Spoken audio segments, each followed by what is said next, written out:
శ్రీ కంచుపాటి వెంకటరావు వెంకాస్వామిరావు గారు తెలుగు నియోగి బ్రాహ్మణుల కుటుంబంలో 4 ఆగస్టు 1868న కుంభకోణంలో ఉదయం 10 గంటల ప్రాంతంలో జన్మించారు. మాస్టర్ గారి పూర్వీకులు కృష్ణా జిల్లాకు చెందినవారు. వారి ముత్తాత గారి కాలంలో తంజావూరు ప్రభువులు తెలుగు భాషను, సంస్కృతిని ఆదరించి పోషిస్తున్న సమయంలో శ్రీరంగానికి తరలి వెళ్ళారు. అక్కడి నుంచి ఆ కుటుంబం అమ్మాళ్ సత్రం అనే చిన్న గ్రామానికి నివాసం మార్చుకున్నది. మాస్టర్ గారి తల్లిదండ్రులు ఈ అమ్మాళ్ సత్రానికి చెందినవారే అయినా వాళ్ళకి శ్రీ వైష్ణవ సాంప్రదాయానికే ఆటపట్టైన శ్రీరంగంలో ఒక స్వంత ఇల్లు కూడా ఉండేది. మాస్టర్ సివివి గారి తండ్రి పేరు శ్రీ కుప్పుస్వామి గారు. వారి మాతృమూర్తి పేరు శ్రీమతి కామమ్మ గారు. బాలుడైన శ్రీ వెంకాస్వామి గారికి కూడా 8వ ఏటనే గర్భాష్టమం దాటకుండా ఉపనయన సంస్కారము, గాయత్రి మంత్రోపదేశము జరిగింది. సామాన్య మధ్యతరగతికి చెందిన వారవటం చేత తమ మేనత్తగారైన కంచుపట్టి సుబ్బమ్మ గారికి మాస్టర్ గారిని దత్తతగా ఇవ్వడం జరిగింది. దాంతో వారి మేనత్తగారిది సుక్షేత్రమైన 100 ఎకరాల మాగాణి పొలం శ్రీవారికి సంక్రమించింది. అది వారికి యావజ్జీవితము లోటు లేకుండా గడిచిపోయేలా జీవితాన్ని సుగమం చేసింది. శ్రీ వెంకటస్వామిరావు గారు తెలుగులోనూ తమిళంలోనూ తమ విద్యాభ్యాసాన్ని కుంభకోణంలో సాగించి హై స్కూల్ చదువు నిమిత్తం శ్రీరంగానికి మకాం మార్చారు.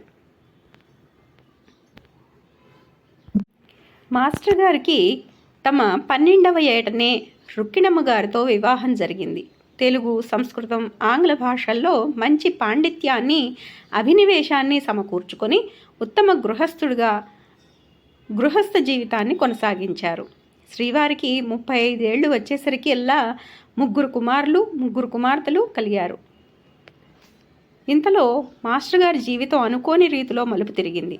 వారి సతీమణి శ్రీమతి రుక్కిణమ్మ గారు శ్రీవారి 36వ ఏటగా అడుగుపెట్టగానే అకస్మాత్తుగా మరణించారు. దాంతో మాస్టర్ గారి ఆలోచన విధానం, జీవన సరళి ఒక అఘాతానికి లోనైంది. జీవితానికి అర్థం గురించి, మరణానికి ఆవల ఏం జరుగుతుంది వంటి మౌలిక సందేహాలు సిద్ధార్థ గౌతమ బుద్ధునికి కలిగినట్లుగా వారికి ఆధ్యాత్మిక జీవనం పట్ల మొగ్గు చూపేలా చేశాయి.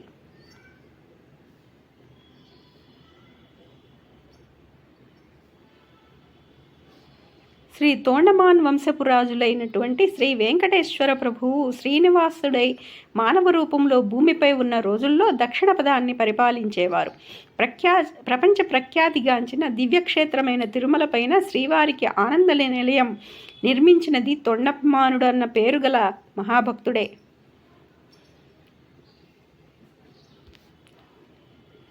అటువంటి తొండమాన్ రాజుల వంశస్థుడైన విజయరాఘవ తొండమానుని స్నేహంలో మాస్టర్ గారికి స్వాంతన కలిగేది. ఇలా ఉండగా ఒకసారి మాస్టర్ సివివి గారు మద్రాసులోని అడయార్లో దివ్యజ్ఞాన సమాజంలో మేడం బ్లావట్స్కీ గారి ఉపన్యాసాలకు వినడం తటస్థించింది. ఆ తరువాత చాలా కాలానికి శ్రీవారి మొదటి భార్య రుక్కిణమ్మ గారు కాలం చేయడంతో మదర్ వెంకమ్మ గారిని తమ 38వ ఏట వివాహమాడారు. అప్పటి నుంచే వారి ఆధ్యాత్మిక జీవితం మరింతగా రాణించసాగింది. ట్రాన్స్మీడియాగా వెంకమ్మ గారు, మదర్ వెంకమ్మ గారు అత్యున్నత ఆధ్యాత్మిక పరిణతి చెందిన ఒక మీడియం.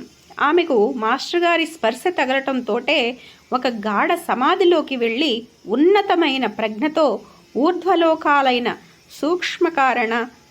సూక్ష్మ కారణ నిర్వాణ మండలాల్లో ఆమె విహరించటం, వాటికి చెందిన మహాత్ములతో ఎంతో పరిణతి చెందిన జీవులతో ఆమె సంభాషించటం, అనేక విశేషాలను మాస్టర్ గారికి తిరిగి నివేదించటం జరిగేది. ఈ విశేషాలు పునర్జన్మకి కారణాలు, అనేక జన్మలలో కర్మ ఎలా పనిచేస్తుంది, మరణానికి తర్వాత జన్మానికి ముందు మానవుడి ఆత్మ ఏ లోకాలలో ఉంటుంది, అలాగే మరణించిన వాని జీవుడు తిరిగి పుట్టే లోపల ఎక్కడ ఉంటాడు, మాతృగర్భంలో ఎలా ప్రవేశిస్తాడు, ఒక నూతన శిశు జననానికి మామూలుగా స్త్రీ పురుషుల మధ్య జరిగే సృష్టిక్రియ అవసరమా, సూక్ష్మ శరీరంలో చక్రాలు, నాడులు ఎలా తయారవుతాయి, స్త్రీ పురుష సంయోగం లేకుండా శిశుజన్మాన్ని సాధించవచ్చా? ఇలాంటి ప్రశ్నలన్నిటికీ మదర్ వెంకమ్మ గారి ద్వారా శ్రీవారికి సమాధానాలు లభించాయి. ఈ రీతిలో శ్రీ సివివి గారి అన్వేషణ, మదర్ వెంకమ్మ గారి సహకారంతో శ్రీవారి జీవితం నూతన దిశలో ప్రవేశించింది. తమ 42వ ఏట మే 29, 1910వ సంవత్సరంలో మాస్టర్ గారిలోకి ఒక అలౌకిక దివ్య ప్రజ్ఞ హేలీ తోకచుక్క ద్వారా ఆవిష్కరింపబడిందని గమనించాం. సరిగ్గా ఈ సమయంలోనే శ్రీ అరవింద యోగి కూడా అతి మానసిక దివ్యశక్తి అవతరణ ద్వారా మానవ పరిణామం యొక్క గతిని పెంచడానికి ఒక కొత్త పందాను తొక్కి పాండిచ్చేరిలోని అరోవిల్లీకి తమ యోగ ప్రయోగశాలను మార్చడం జరిగింది. భూమి ఆకర్షణ పరిధిలోకి సుదూర సౌర కక్ష్యలోకి దూసుకు వచ్చిన హేలీ తోకచుక్క మళ్ళీ 72 సంవత్సరాలకు కానీ తిరిగి రానట్టి విశేషం గలది. తనతో పాటు ఒక నూతన ప్రజ్ఞను, దివ్యశక్తిని కొనివచ్చి మాస్టర్ గారిలో లీనమైంది. ఈ అనుకోని హఠాత్ సంఘటన మాస్టర్ గారిని పూర్తిగా మార్చివేసింది. తాను వెనుకటి వెంకస్వామిరావును కానని, తాను పూర్తి యోగశక్తితో ప్రజ్ఞతో పరిడమిల్లుతూ మాస్టర్ సివివినని ప్రకటించారు ఆయన. మానవ పరిణామం వెనకబడి ఉండటానికి గల కారణాలను, అవరోధాలను అధిగమించడానికై కృషి చేయి కంకణం ధరించారు ఆయన.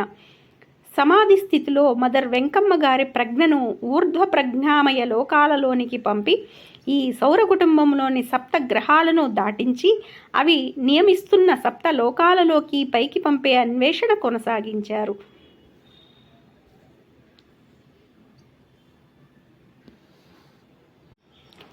అందుకని సాధకులైన యోగమిత్రుల సూక్ష్మ శరీరాల్లోని యోగ చక్రాలలో గ్రహాల తాలూకు దోషాలను నివృత్తి చేయడం ద్వారా గ్రహాల యొక్క పట్టును సడలింప చేయాలన్న బృహత్తర సంకల్పం పూనారు మాస్టర్ సివివి. ఇట్టి బృహత్తర ప్రణాళికలో భాగంగా తమ అనుయాయులైన మీడియంస్పై గ్రహాల పట్టును నియంత్రించి వాటి ప్రభావాల నుంచి విమోచన కల్పించాలన్న పట్టుదలతో తమ యోగా కోర్సుల్లో లక్ష్యంగా సాధనకు దోహదకారులుగా కనిపించటంతో తమ వినూత్న యోగా సిద్ధి లక్ష్య సాధన అయిన అమృతత్వ సిద్ధిని అనతి కాలంలోనే సాధించగలమన్న నమ్మకం కలిగింది మాస్టర్ గారికి. మనిషి క్రమం తప్పకుండా ఈ యోగాన్ని 10 ఏళ్ల కాలం శ్రద్ధగా అనుష్ఠిస్తే మోక్షాన్ని నిస్సందేహంగా పొందగలడని, అంతేకాకుండా మానవాళి యావత్తు తన తదుపరి పరిణామ దశకి అలవోకగా చేరుకోగలదని ప్రకటించారు మాస్టర్ సివివి గారు. మాస్టర్ గారి ఆకారం గంభీరం, సుందరమైన సాముద్రికం. చూడగానే శివలింగాకారంలో నున్నగా ఎత్తుగా ఉన్న తల, రాజసం ఉట్టిపడేలా పొడవైన మెలిక తిప్పిన మీసాలు, అంతర్యాన్ని ప్రశ్నిస్తున్నట్లుగా పలకరింపుతో చిరునవ్వు నవ్వుతున్నట్లుండే మెరిసే కళ్ళతో మాస్టర్ సివివి గారిది గంభీరమైన హుందా కలిగిన విగ్రహం. పట్టులా మృదువుగా బంగారు వన్నెలో కాంతివంతంగా ప్రకాశించే శరీర ఛాయతో ఎప్పుడూ తంజావూరు సిల్కు పంచె ధోవతి ధరించి అప్పుడప్పుడు ఉత్తేజం కోసం నస్యం పట్టుపట్టేవారు మాస్టర్ గారు. వారి సునిశిత హాస్యం మనస్సులను స్పృశించేలా ఉండి శిష్యులకు వారిని ఎంతో ఆత్మీయులను చేసేది. అందరితోనూ అరమరికలు లేకుండా కలిసిపోయి వారి పట్ల అమితమైన ప్రేమానురాగాలను, శ్రద్ధ తీసుకునే విషయంలో మాస్టర్ గారికి ఎవరూ సాటి రారనిపించేలా ఉండేవారు. వారి ఆపేక్షను ఒకసారి రుచి చూసిన వారెవరైనా జీవితాంతం మర్చిపోలేనంతగా హృదయాలలో ముద్ర వేసేది.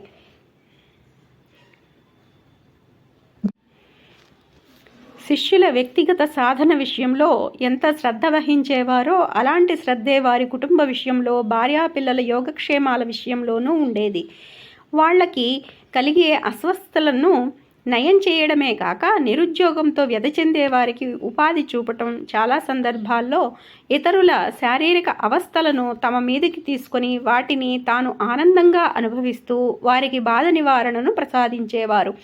అలానే శిష్యుల ఉద్యోగ సమస్యలను, అత్యవసర పరిస్థితులు ఏర్పడినప్పుడు అభయదాతి అయి శ్రీవారు తక్షణ సహాయాన్ని అందించిన సంఘటనలు అనేకం. ఇవన్నీ ఒక ఎత్తు. ఎంతో ప్రేమతో శిష్యులను ఆదరించి ఆతిథ్యాన్ని అందిస్తూ వారికి రుచికరంగా ప్రసాదాన్ని స్వయంగా వడ్డించడంలోనూ, కడుపు నిండా తినిపించి కడుపు చెక్కలయ్యేలా నవ్వించటంలోనూ ఎంతో ఆనందాన్ని పొందేవారు. తమ యోగాన్ని ఉత్తి కడుపుతో చేయరాదని నిర్దేశించి మాస్టర్ యోగా మీడియంకు బలవర్ధకమైన త్రాణను కలిగించే అల్పాహారాన్ని తామే స్వయంగా యోగ సాధనకు ముందే ఏర్పాటు చేసేవారు. వేడి ఇడ్లీలపై కమ్మటి నెయ్యి వేసి వాటితో పాటు గుమగుమలాడే స్వచ్ఛమైన కాఫీ గింజలను ఆడించి తయారు చేసిన పొడితో కాఫీని తమదైన బాణిలో తయారు చేసి ఇచ్చేవారు. ఎడతెరిపి లేని నీళ్ల విరోచనాలతోనూ, జిగట విరోచనాలతో బలహీనపడి లేవలేనంతగా నీరసపడి ఉన్న వారికి, డయేరియా, డిసెంట్రీలతో లేవలేని పరిస్థితిలో బాధపడుతున్న వారికి కూడా శ్రీవారు విగర్ ట్రీట్మెంట్ ఇవ్వగానే క్షణాల్లో వారికి ప్రాణశక్తి ఉద్దీపన కలిగి నూతన జవసత్వాలతో ఉల్లాసవంతులయ్యేవారు.